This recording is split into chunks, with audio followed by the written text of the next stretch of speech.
नमस्कार तक में एक बार फिर आपका स्वागत है और मैं हूं आदर्शपाल गुप्ता और मेरे साथ हैं वरिष्ठ पत्रकार सतीश वर्मा जी। सी जी, आज जो जम्मू में सबसे बड़ी खबर है वो ये है कि सिदड़ा में 2 घरों में 6 शव मिले, जिसमें 4 मर्द और 2 औरतें थी। कांग्रेस उसके बारे में कहते हैं सर मुंडाते ही ओले पड़े। और कश्मीरी पंडित की हत्या के विरुद्ध में आज जम्मू में जबरदस्त प्रदर्शन किया गया। चुनाव योग की कवायद और तेज हो गई है। जो वोटर कार्ड होंगे वो स्मार्ट कार्ड बनाए जाएंगे। भाजपा ने अपने संसदीय बोर्ड और प्रचार समिति से द्वारा पुनर्गठन किया। उसमें से शिवराज चौहान और नितिन गडकरी को बाहर का रास्ता दिखाया गया। यह एक बहुत बड़ी खबर है। सबसे पहले हम बात करते हैं सिदड़ा की। सिदड़ा 2 घर हैं, 2 घर आमने सामने हैं। तकरीबन वो बंद ही रहते हैं, लेकिन जैसा आस पड़ोसियों से पता चला है कि वो घर सर्दियों में ज़्यादा आते हैं। जो कुछ भद्रवाह के यहाँ, कुछ कश्मीर के रहने वाले हैं, वो सर्दियों में खुलते हैं। तकरीबन उनका गेट बंद रहते हैं। वहाँ एक घर में, दोनों घरों के जो व्यक्ति थे वो एक ही घर में थे और रात को उनकी, जैसे पुलिस के अनुसार कि रात को उनकी डेथ हो गई है। 6 शव वहाँ पे मिले हैं, जिसमें से 4 मर्द हैं और 2 औरतें हैं, जिनकी शवों की जो बड़ी क्षति जैसे लग रहा था कि काफ़ी दिनों से इनकी डेथ हो चुकी है। सारे शव खराब हो चुके थे, लेकिन उनकी कुछ डॉक्यूमेंट से उनकी पहचान पुलिस ने की है, वो कामयाबी मिली है। पड़ोसियों, जो उसके आस पड़ोस रहने वाले हैं, उनको पता नहीं चला अभी तक कि वो कब आया। हालांकि वहाँ पर CCTV कैमरे भी लगे हुए हैं और घर भी पुराने स्टाइल का बना हुआ है, कोई नई नहीं है। जैसे अब नए जो घर हैं उनमें शायद नहीं लगे, इनमें CCTV कैमरे भी लगे हुए हैं। और उनका गेट का जो है सब आगे से बंद है, आगे से गेट बंद है। तो पुलिस इसमें लगी हुई है ढूंढने में, ये सब क्या है, इसके पीछे क्या राज हो सकता है। ये 6 के 6 दोनों घरों में एक जगह कैसे इकट्ठे हुए और वहाँ पे उनके किस स्थितियों में मृत्यु हुई, ये जानने में लगी हुई है। नहीं, आप बिल्कुल ठीक कह रहे हैं। अभी बड़ा ये जो मामला, जब सुबह यह खबर पता चली तो ये बड़ा सेंसेशनल मामला। 2 घरों में 6 शव मिले, महिला और औरतों के। ये वास्तव में जम्मू जो कुछ शहर से जुड़ा हुआ इलाका है सिदड़ा, ये भी नहीं कोई रिमोट का इलाका है। और पुलिस, हालांकि जो SSP जम्मू है चंदन कोहली, कह रहे हैं कि अभी शुरुआती तौर पर हम कुछ नहीं कह सकते, सुसाइड है या क्या है। लेकिन इसमें सूत्र जो बता रहे हैं, हालांकि इसकी पुष्टि पुलिस नहीं कर रही, कोई नहीं कर रहा, कह रहे इसमें कहीं ड्रग्स का भी एंगल है। जी, ड्रग्स के बारे में लगातार इस बात को लेकर चिंताएं जाहिर की जा रही हैं। उपराज्यपाल ने भी किया, DG दिलबाग सिंह ने भी की है। सब चिंताएं जाहिर कर रहे हैं कि एक बहुत बड़ी चुनौती के रूप में उभर रहा है। लेकिन हैरत की बात यह है कि जिस प्रकार शत विषक्त शव मिले हैं, उससे ये लगता है कि जो पुलिस का लोकल इंटेलिजेंस नेटवर्क है वो कहीं ना कहीं कंबल ओढ़ के सोया हुआ है। इसलिए कि एक घर में, 2 घरों में इस प्रकार के डेड बॉडीज बरामद होती है। और कहीं मैं पढ़ रहा था कि जो इनके परिजन हैं वो फ़ोन कर रहे थे, फ़ोन उठ नहीं रहा था, शक बढ़ा, तो इस तरीके से ये सब चीज़ें खुलासा हुआ। तो कहने का मतलब ये है कि अगर इसका ड्रग्स एंगल है तो ये और ज़्यादा चिंता की बात है। तो बाकी ये है कि पुलिस जांच करेगी, पोस्टमार्टम रिपोर्ट आने के बाद पता चलेगा कि सच्चाई क्या है। और असली तो बात यह है कि ये जांच बिल्कुल ट्रांसपेरेंट हो, तभी सच्चाई सामने आती है। क्योंकि बहुत बड़ा हादसा, जम्मू में ऐसा हादसा पहली बार हुआ है, कभी इसके बारे में सुना नहीं। और ड्रग्स की जहां तक आपने बात की, उस एरिया में बहुत बार ड्रग्स पैडलर जो है उनको पकड़ा भी गया है। जी बिल्कुल, नहीं, ड्रग्स पैडलर पकड़े भी जा रहे हैं, उसमें कोई दो राय नहीं। रोज पुलिस बुलेटिन में जिक्र करती है इस बात का। लेकिन पकड़े जाने के बावजूद जिस तेजी से इसका विस्तार हो रहा है वो एक बड़ी चुनौती है, जिस बात को स्वीकारा उपराज्यपाल ने भी और DGP भी स्वीकारा है। और इवन ADG जो IG जम्मू प्रभार है मुकेश सिंह, उन्होंने भी कहा कि ये हमारे लिए बड़ी चिंता का विषय है। और हम समझते हैं कि पंजाब, उड़ता पंजाब जब बनी तो केवल पंजाब का जिक्र होता था पूरे देश में।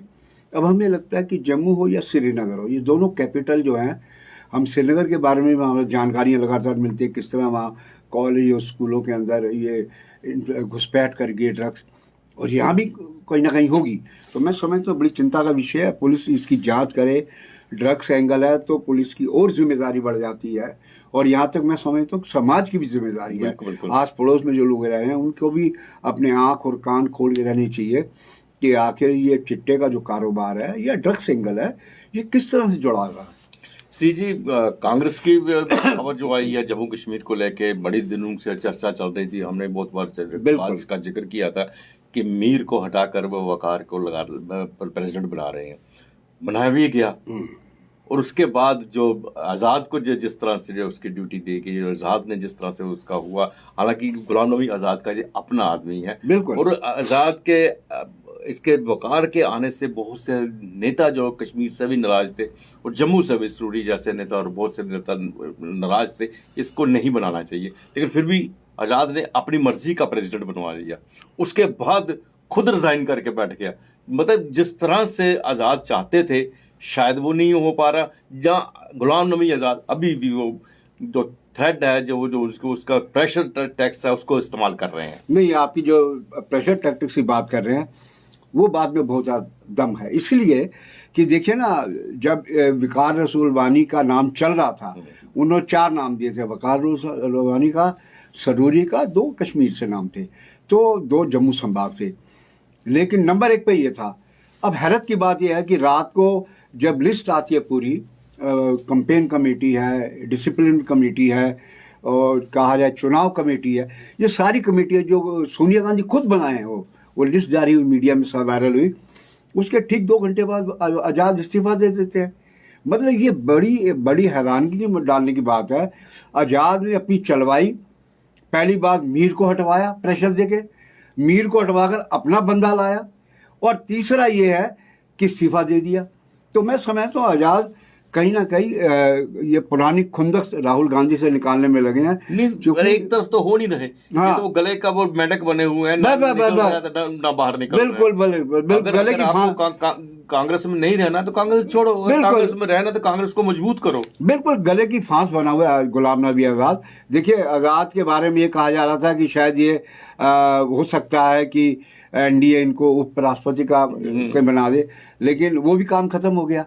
अब आज़ाद जो है, आज़ाद के समय इस तरह की तमाम नई दिल्ली में सत्ता के गलियारों में, मीडिया सर्कल में इस प्रकार की हवाएं बड़ी तेज़ी से फैल रही हैं, चूँकि आज़ाद की बहुत सी फाइलें, जिस प्रकार गृह मंत्रालय में और नेताओं की फाइलें हैं, उनकी भी फाइलें हैं वहाँ, तो उनको लगता है कि कहीं ये ना हो कि मैं ज़्यादा उत्साह दिखाऊं, उत्साह मेरे को बैकफायर कर जाए।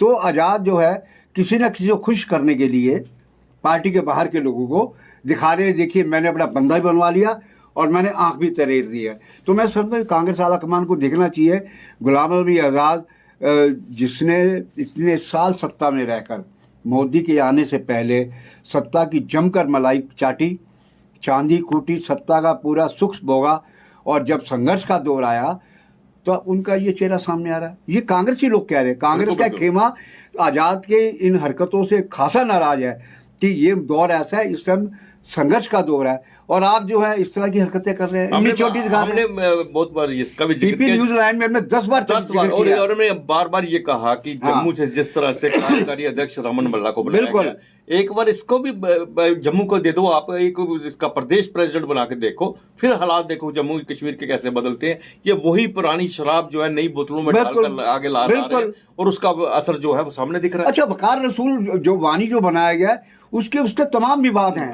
वो कंट्रोवर्शियल फिगर है। तभी तो देखिए ना, कश्मीर के कुछ लोगों ने इस्तीफे दे दिए उसके बनते ही। उन्होंने पहले चेताया था कि अगर वानी बनेगा, वकार रसूल वानी, हम इस्तीफा दे देंगे, उन्होंने इस्तीफा दे दिया। वही बात, आपकी बात बिल्कुल हम दुरुस्त करते हैं कि अगर ये रमन भल्ला को एक बार दे दे चांस पार्टी प्रधान, क्या दिक्कत थी? देखिए ना, आप बीजेपी से आप लड़ाई लड़ना चाहते हैं, आपको बीजेपी की तरह वही कार्ड खेलना चाहिए। और रमन भल्ला एक कद्दावर नेता है जम्मू के, और ऐसा नहीं है कि वो हवाई नेता है। आज भी जो मुझे पता चला है, इन तमाम झंझाटों के बावजूद वो आज भी कहीं बहुत बड़ी रैली कर रहे हैं, जिसमें कांग्रेस के कई नेता वहाँ पहुँचे हुए हैं। तो मैं समझता हूँ भल्ला जो है एक जमीनी नेता है। ये कांग्रेस आला कमान से सूत्र से हमारी कोई 15 दिन पहले बात हो रही थी, उन्होंने हमसे पूछा था कि भाई क्या क्या, तो दोस्त लोग हैं, पत्रकार फीडबैक भी लेते हैं। तो हमने कहा भाई देखिए, जम्मू में तो हमें रमन भल्ला के अलावा कोई कद्दावर नेता दिखता नहीं है। जिस तरह बीजेपी कार्ड खेलती है, आप भी खेलिए अगर कांग्रेस वाला कमान चाह रहा है तो। लेकिन ये शुक्र है फिर भी कि रमन भल्ला को वर्किंग प्रेसिडेंट फिर भी बनाया। हमको आशंका ये थी कहीं आज़ाद उसकी भी छुट्टी ना करा दे। बिल्कुल बिल्कुल। क्योंकि आज़ाद जिस जो टेम्परामेंट के साथ ये पार्टी को कमज़ोर करने में लगे हैं, अपना प्रधान भी बनवा लिया, उसके बाद इस्तीफा दे रहे हैं। भाई आपको मान लीजिए कमेटियों के पुनर्गठन पे कहीं ऐतराज़ है तो पार्टी प्रेसिडेंट से मिलिए ना आप जब सीधा 1 to 1 बात होती है सोनिया गांधी से, अब उससे कहिए कि मुझे ये कमेटी में पसंद नहीं, इसको आप ठीक कर लीजिए। आप एक मुद्दा पब्लिक में बना रहे हैं जानबूझ के, इसका मतलब यह है कि आप नहीं चाहते कि जम्मू कश्मीर में कांग्रेस को मजबूती मिले। बिल्कुल सही कहा सतीश जी। जिस तरह से कश्मीरी पंडित की जो हत्या हुई है श्रीनगर में, और उनके दूसरे भाई पिंटू जी, सुनील जी की हत्या की, पिंटू जख्मी है जी, उसको लेके बहुत ज्यादा रोष है। जम्मू क्या, जम्मू कश्मीर के अंदर बहुत रोष है। अभी पहली जो हत्याएं हुई है उसको भी लेकर राहुल भट्ट से बिल्कुल वो रोष थम नहीं रहा, तभी से चलता आंदोलन, तभी से आंदोलन चल रहा है। और आज ये नई बात सामने आई और आज बहुत बड़ा प्रोटेस्ट जो है तवी पुल के भी ऊपर किया गया, पुल को बंद किया गया, और ऐसा लग रहा था कहीं ये तवी के बीच में छलांग ना लगा दे, जिससे तवी के बीच में गिर ना जाए, जिस तरह से वहां के हालात बने हुए थे। बिल्कुल, मैंने खुद देखा दोनों तरफ की सड़कें बंद कर दी गई, और आज इतना आक्रोश था आंदोलनकारियों में, और वो कह रहे थे कि हम आपसे क्या मांग कर रहे हैं, आप सुनने को हमारी तैयार नहीं है। तो मैं समझता हूँ, देखिए सरकार, मैंने कल भी चर्चा की थी, सरकार का अपना मत है। सरकार का मत ये है कि यदि हम दबाव में आकर इनका तबादला जम्मू संभाग में कहीं कर देंगे तो जो पाकिस्तान का हिडन एजेंडा है कि हिंदू विहीन का वैल्यू कर दो, तो उनके एजेंडे को कहीं ना कोई प्रमोशन मिलेगी।